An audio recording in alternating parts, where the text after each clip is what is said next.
Ça va un moment. Alors, on a écouté le président Ibrahim Traoré du Burkina Faso dire clairement que le Burkina Faso n'est pas en démocratie, mais c'est une révolution.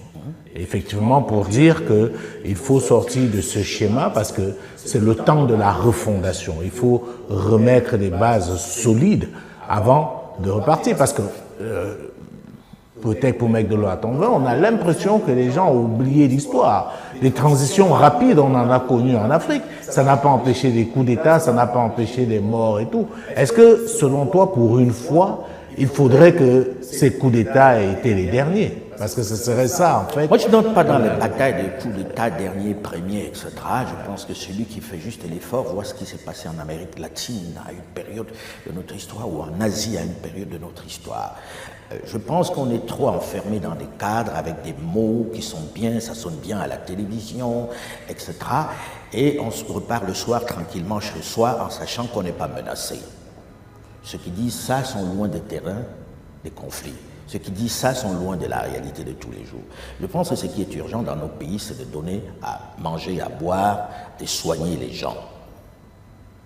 Voter tous les jours n'est pas la solution pour l'instant de mon point de vue. Et je pense que les Africains doivent s'appliquer à trouver des textes qui soient adaptés à leur environnement avant de commencer à entrer dans une autre phase. Pour moi, dans ce pays-là, vous organisez des élections aujourd'hui, vous avez les mêmes qui étaient là avant, qui sont allés négocier leur place auprès des grandes puissances qui les soutiennent. Et ils vont refaire exactement ce qu'ils ont fait pendant les 60 dernières années.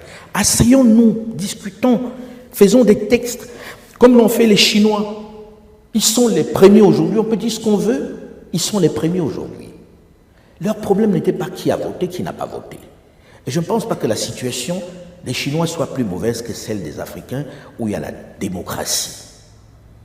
Et on a besoin de chefs forts, avec de vrais contre-pouvoirs, mais des chefs qui sont capables d'impulser le changement. C'est ça ma préoccupation. Je sais que je vais me faire taper dessus encore une fois.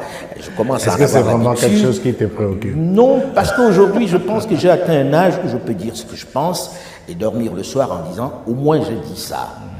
Ça braille beaucoup, mais tu ne m'as jamais vu répondre à quoi que ce soit dans ce domaine-là, parce que j'ai la ferme conviction de ce que je dis. Je pense qu'aujourd'hui, j'ai fréquenté suffisamment d'opposants et de chefs pour pouvoir avoir une opinion qui ne soit pas si médiocre que cela. En disant, je vois quelles sont les limites de chacun.